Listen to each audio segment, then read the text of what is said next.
বাতিল, রাষ্ট্রায়ত্ত শিল্পের বেসরকারীকরণ বন্ধ সহ বিভিন্ন দাবিতে কেন্দ্রীয় ট্রেড ইউনিয়ন ও শ্রমিক সংগঠনগুলির ডাকা 12 ঘন্টার সাধারণ ধর্মঘটের আংশিক প্রভাব পড়ল পুরুলিয়ায়।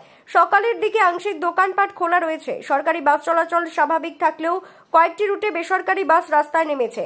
যদিও নিম্নচাপের জেরে যাত্রীর সংখ্যা খুবই কম। বৃষ্টির জেরে শহর পুরুলিয়ার রাস্তাঘাটে মানুষের সংখ্যাও কম। কোনো রকম অপ্রীতিকর ঘটনা এড়াতে বিভিন্ন রাস্তায় মোতায়েন রয়েছে পুলিশ।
अरे वाह बेरा अभी तो बेरा हाँ जावे बरहमपुर जावे दुर्गापुर जावे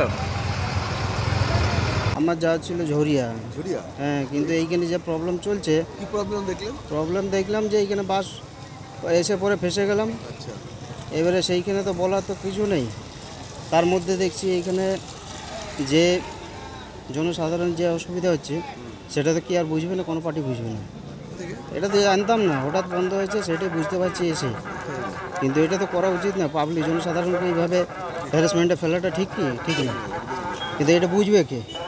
কোনো পার্টি তো বুঝবে না। যে যার নিজের স্বার্থে চলে, জনগণের স্বার্থে তো কিছু চলে না।